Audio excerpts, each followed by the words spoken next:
How you doing? It's the radio guy, Dr. Mike Prince. Welcome to another episode of the Mike Prince Show, brought to you exclusively on the Open Mic Broadcast Network. Remember to follow me on Twitter at Radio Guy. Instagram is Radio Guy 22.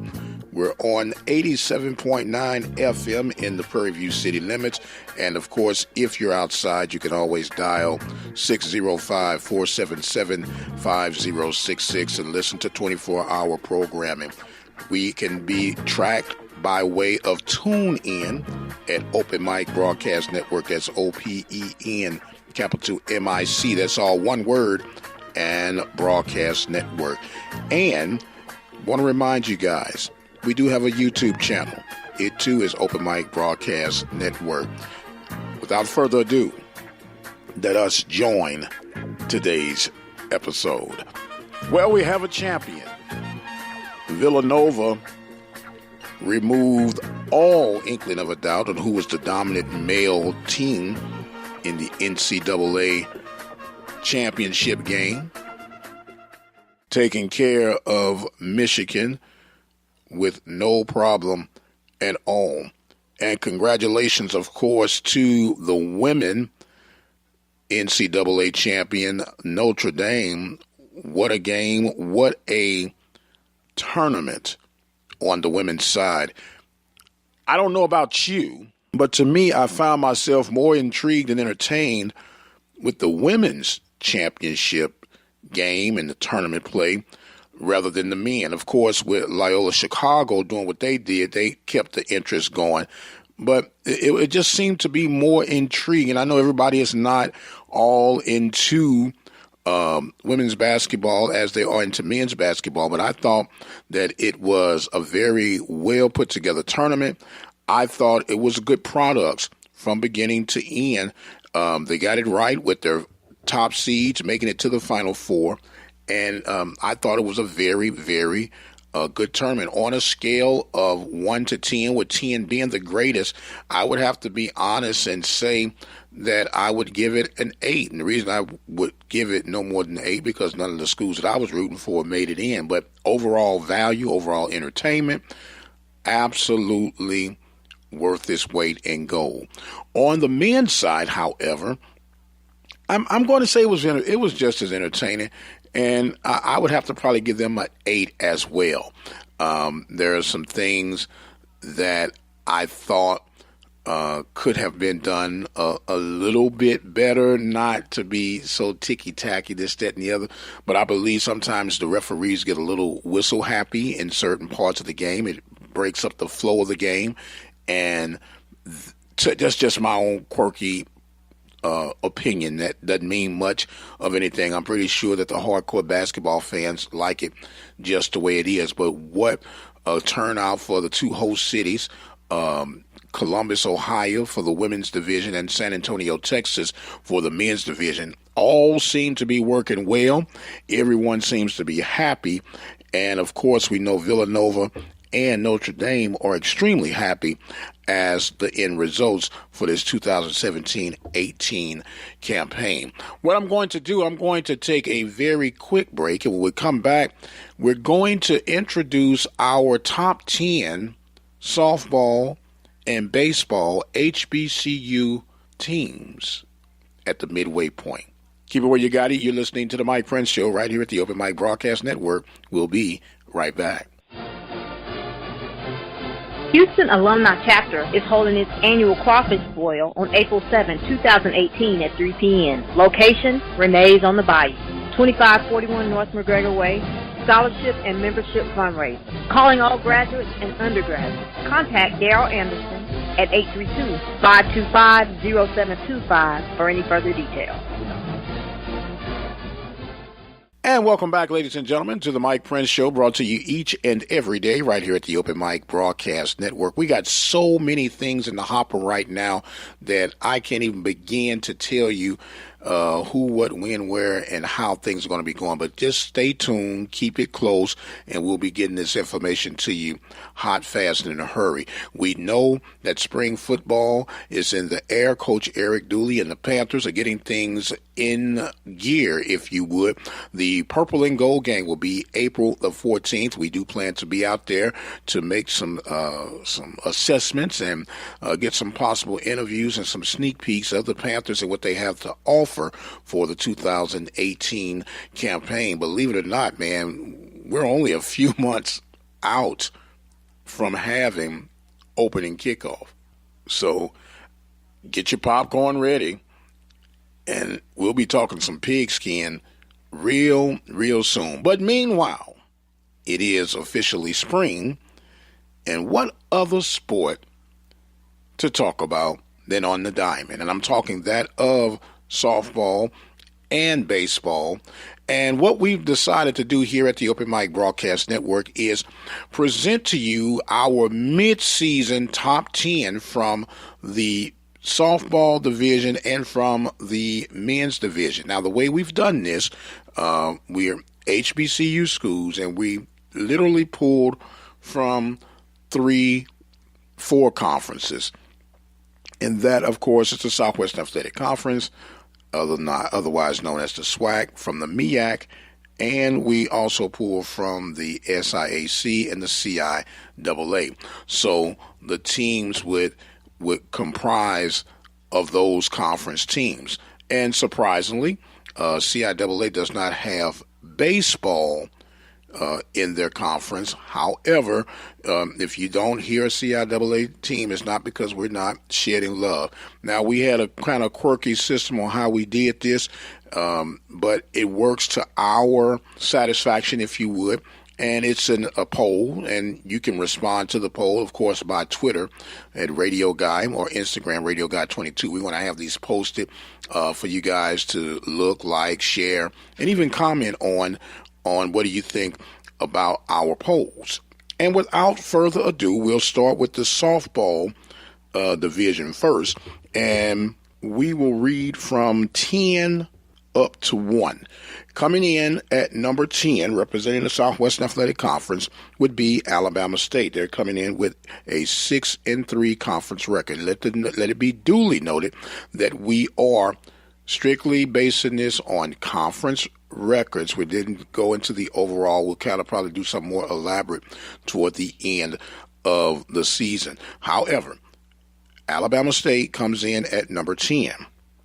Coming in at number 9, representing the Mid-Eastern Athletic Conference, the MEAC, would be Delaware State. Delaware State comes in with a record of 7-2. Alabama A&M would come in at number 8. They too are at 7-2. Then we have Miles. Miles with an 8-2 record representing the SIAC. After Miles would be Chalman. Chalman comes in with a 6-2 record. They have a counterpart that will be in their same conference of the CIAA, Virginia State. Virginia State comes in at 6-2 as well. Number 4 would feature FAMU. FAMU comes in with a 6-0 record. Our number 3 team would be the Texas Southern Lady Tigers. They come in at 6-0.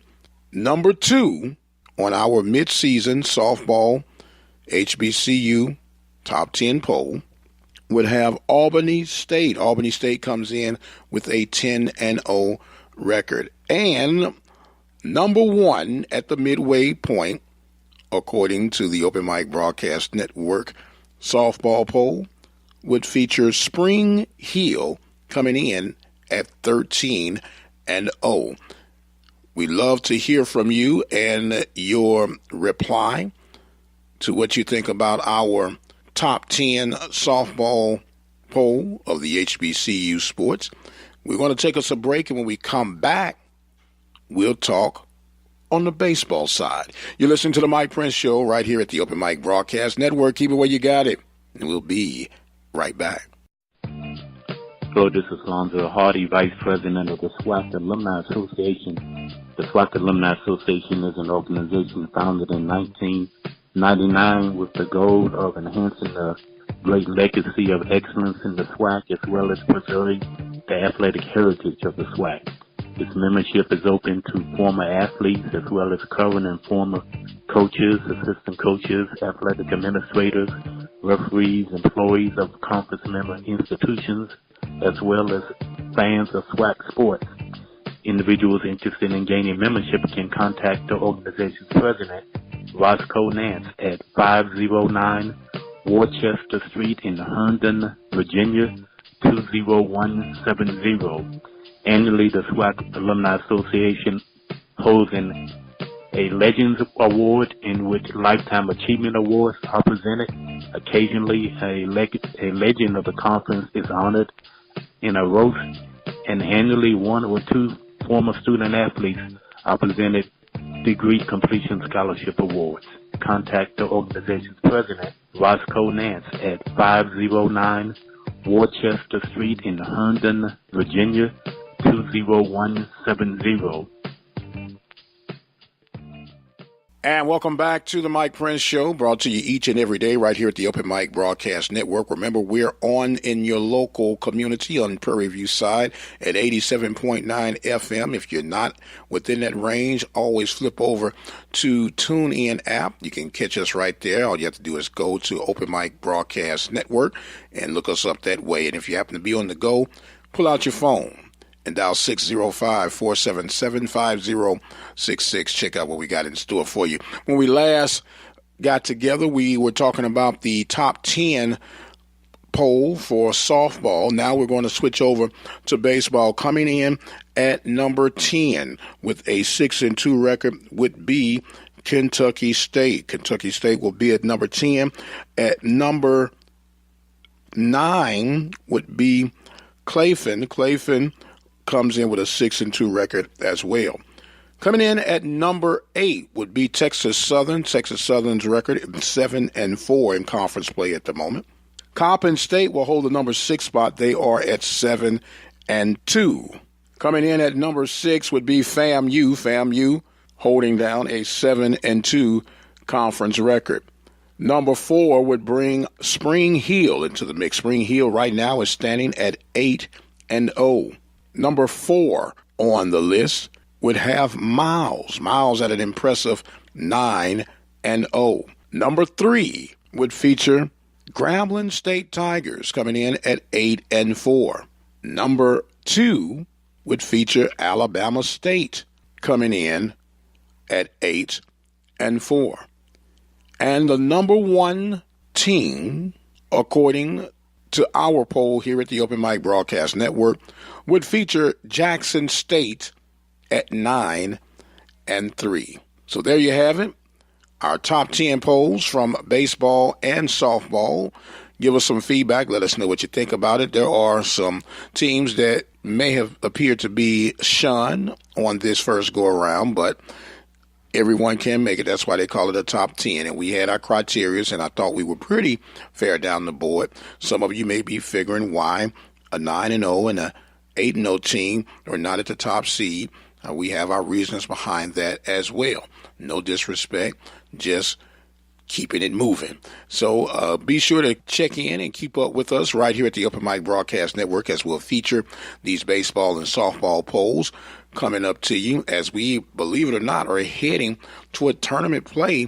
We're in April right now, and the tournaments will be starting within the next 2 to 3 weeks. It is hard to imagine, but time is steadily on the move. The Prairie View A&M University Panthers had a tough weekend in Pine Bluff, Arkansas, were swept by the Golden Lions. Panthers come back with a 3-9 conference record. They will have to get ready to host one of the top teams in the Southwestern Athletic Conference, that of the Grambling State Tigers. They're coming with an 8-4 record. So the Panthers will have to get their minds at lock point so they can go ahead and try to get themselves back into position. Ladies and gentlemen, I'm out of time. I thank you so much. We appreciate you. We appreciate your shares. We appreciate the continued growth, and we look forward to giving you cutting-edge information, some lighthearted, some not so lighthearted, but it does come from the heart, and it's fact-based, and that's all we can really rely on here at the Open Mic Broadcast Network. I am the radio guy, Dr. Mike Prince, reminding you to follow me on Twitter at Radio Guy. Instagram is Radio Guy 22. And don't forget the website, obn-radio.com. Until the next time, you guys be blessed, and we'll see you on the other side.